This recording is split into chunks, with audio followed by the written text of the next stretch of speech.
नमस्कार दोस्तों, एक बार फिर से आप सभी का स्वागत है विंध्य पाठशाला के इस चैनल पर। दोस्तों, हिंदी का वर्णमाला का हिंदी का सेगमेंट चल रहा था। हिंदी के सेगमेंट में हमने आपको तद्भव तत्सम पढ़ाया हुआ था, थोड़ा बहुत जो हमें पता था। और अब हम आपके सामने वर्णमाला का सेगमेंट लेकर के आए हैं। दोस्तों, वर्णमाला में इससे पहले जब भी आप पढ़ा करते होंगे तो हिंदी को अलग पढ़ते होंगे, संस्कृत को अलग पढ़ते होंगे। अब क्या है कि जो यूपी टेट की तैयारी कर रहे हैं या जो सुपर टेट की तैयारी कर रहे होंगे, उनको क्या है कि हिंदी संस्कृत दो भाषाएं पढ़नी होती हैं और इंग्लिश भी पढ़नी होती है। लेकिन हिंदी संस्कृत पढ़ते पढ़ते क्या होता है कि कन्फ्यूज़न हो जाता है। तो हिंदी में जो चीज़ें हैं वो संस्कृत में नहीं है अक्सर। जैसे हिंदी में जो स्वर होते हैं वो 11 होते हैं, लेकिन जो संस्कृत में स्वर होते हैं वो 9 होते हैं, जैसा कि आपके स्क्रीन पर दिख रहा होगा। तो ये डिफरेंस, ये कन्फ्यूज़न आपके सामने ना रहे, इसीलिए हम आपको हिंदी और संस्कृत दोनों लेकर के आए। जो चीज़ें डिफरेंस है वो डिफरेंस है, और जो चीज़ें हमको संस्कृत से याद करनी होती हैं वो संस्कृत से याद कर लीजिए, हिंदी में एज इट इज़ है। तो हिंदी और संस्कृत को क्यों ना हम मिला करके जो चीज़ें आपको डिफरेंस पढ़ना है वो क्यों ना हम अलग अलग करके पढ़ें, और जो चीज़ें संस्कृत में सूत्र के माध्यम से दिया हुआ है उसको हिंदी में वैसे पढ़ ले। तो ये पहली बार हमारा एक्सपेरिमेंट है, कैसा लगा इसको कमेंट बॉक्स में आप लिख करके जरूर बताइएगा। तो दोस्तों, सबसे पहले आपकी स्क्रीन पर है स्वर।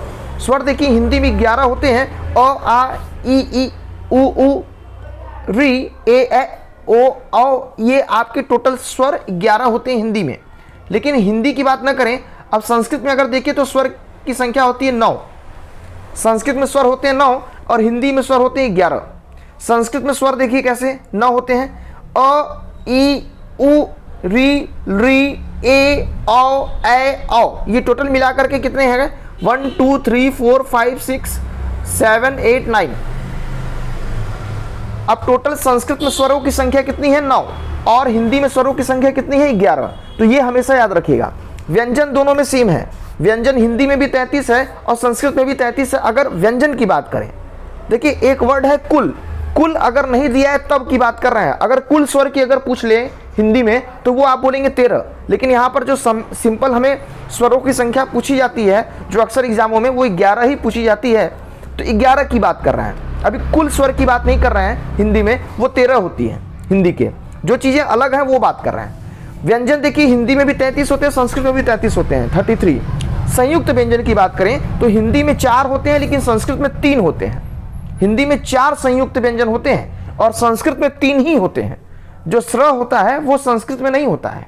जैसे आप देख रहे होंगे, आपके स्क्रीन पे है ये संयुक्त जो व्यंजन है। ये जो संयुक्त व्यंजन है वो संयुक्त व्यंजन आपके संस्कृत में ये नहीं होता। केवल छ होता है, त्र होता है और ज्ञ होता है। ये स्र नहीं होता। देखिए, संस्कृत में केवल 3 होते हैं। तो याद रखिएगा। और छ किससे मिलकर बना हुआ है? क और श से मिलकर बना हुआ है। त और र से मिलकर बना हुआ है। और ज्ञ ज और इया से मिलकर बना हुआ है। और स्र श और र से मिलकर बना हुआ है। लेकिन संयुक्त व्यंजन हिंदी में 4 होते हैं और संस्कृत में 3 होते हैं, ये याद रखिएगा। अब बात करें उष्म। उष्म व्यंजन भी आपके संस्कृत और हिंदी में 4 होते हैं। हिंदी में 4, जो श ख श ह, श मतलब तालव्य स, मूर्धन्य स, दंत स और ह, ये उष्म व्यंजन होते हैं। और यही उष्म व्यंजन आपके संस्कृत में भी होते हैं। शल उष्माणा, शल उष्माणा इसका सूत्र है। इसी तरीके से अंतस्थ व्यंजन की अगर बात करें, अंतस्थ व्यंजन तो हिंदी में 4 होते हैं, य व र ल। और उसी तरीके से अंतस्थ का जो होता है यणोअंतस्थ, य व र ल, ये संस्कृत में भी 4 ही होते हैं। अब मूल स्वर की अगर बात करें, मूल स्वर हिंदी में 4 होते हैं, लेकिन संस्कृत में 5 हैं। कौन कौन से? एक मूल स्वर संस्कृत में बढ़ गया है। कौन सा? री। ये देखिए, री जो है वो संस्कृत में बढ़ जाता है। तो इसीलिए कहा जाता है कि आपका जो री है वो संस्कृत में बढ़ गया। तो आपका जो संयुक्त स्वर है संस्कृत में 5 है। ये देखिए, ये री बढ़ गया। वैसे तो मूल स्वर 4 ही होते हैं हिंदी में, लेकिन संस्कृत में मूल स्वर 5 होते हैं। अब देखिए उच्चारण स्थान।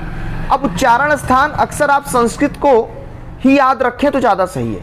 हिंदी वाला अक्सर कन्फ्यूजन क्रिएट कर देता है, तो संस्कृत वाला ही उच्चारण स्थान याद रखें तो ज़्यादा सही है। तो देखिए, पहला है कंठ से। कंठ से क्या क्या बोले जाते हैं वो देखिए। तो कंठ वाला ध्यान देंगे तो आपको पता चल जाएगा कि ये पहला है अकुह विसर्जनीयानाम कंठ, कंठ से बोलने का फार्मूला याद रखिएगा, हमारे साथ बोलिए, अकुह विसर्जनीया नाम कंठ, अकुह, अ मतलब अ और आ दोनों, फिर क मतलब कु मतलब क वर्ग, क ख ग घ अंग, क वर्ग में ये आएंगे, फिर उसके बाद ह है और फिर विसर्ग है। ये सब चीजें कंठ से बोली जाती हैं, मतलब कंठ मतलब गले के इस भाग से। तो अकुह विसर्जनीया नाम कंठ। दूसरा याद रखिएगा, जो तालु से बोलने वाले जो वर्ण है वो है इचु यशानाम तालु, इचु यशानाम तालु, ई मतलब ई, ये दो ई है, च चू है तो चू वर्ग है मतलब च वर्ग है, और य के बाद श मतलब तालव्य स, ये जो सब हैं वो तालु से बोले जाते हैं, मतलब तालु मतलब ऊपर से। तीसरा है ऋतु रसाणाम मूर्धा, री का मतलब बड़ी री है और छोटी री है, तो ऋतु रसाणाम मूर्धा,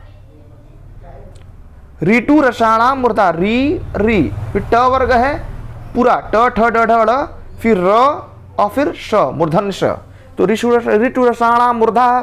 फिर ऋतु लसानाम दंता, री त वर्ग पूरा, फिर त वर्ग के बाद ऋतु लसानाम, मतलब ल और स ये सब क्या है, दंत में आते हैं। फिर उपपद्मानिया नाम उष्ठो, उ का मतलब छोटी उ और बड़ा उ दोनों, फिर प वर्ग, ये सब ओष्ठ से बोले जाते हैं, ओठ से। अब देखिए कंठ और तालु के मिलने से ए और ए दै तो कंठ तालु, ए दै तो कंठ तालु, फिर ओ द तो कंठोष्ठम, कंठ और ओष्ठ से मिलकर के ओ और औ है, फिर वकारस से दंतोष्ठम, वकारस से दांत और ओठ से मिलकर के वह उच्चारण होता है। तो ये फार्मूला याद रखिएगा, किससे क्या होता है, अकुह विसर्जनीया नाम कंठ, इचुयशानाम तालु, ऋतुषाणाम मूर्धा, ऋतुलसानाम दंता, उपपद्मानिया नाम ओष्ठो, ए दै तो कंठ तालु, ओ द तो कंठोष्ठम, वकारस से दंतोष्ठम। तो आपके सामने आज हम वर्णमाला की वो चीजें लेकर के आए हैं जो हिंदी और संस्कृत में अक्सर जो चीजें कॉमन आपको समझ में आ रही होंगी, जो कॉमन थी वो हम आपको कॉमन बताएं, जो थोड़ा डिफरेंस है हिंदी और संस्कृत में आपको याद रखने की जरूरत है वो हमने आपको ऐसे बताया है। तो हमारे चैनल पर आप बने रहिएगा, हम ऐसे ही वर्णमाला की 1-2 क्लासेस और लेकर आएंगे ताकि हिंदी संस्कृत के जो कंफ्यूजन है वो भी हमारा साथ में दूर हो जाए। तो मिलते हैं नेक्स्ट वीडियो में, आप इसको ज़्यादा से ज़्यादा लोगों तक शेयर कर दीजिएगा। ये हमारा पहला एक्सपेरिमेंट था, कैसा रहा कमेंट बॉक्स में जरूर लिखिएगा, और कुछ अगर मान लीजिए कुछ गलतियां हो जाए तो उसको जरूर हमें बताने की कोशिश करिएगा।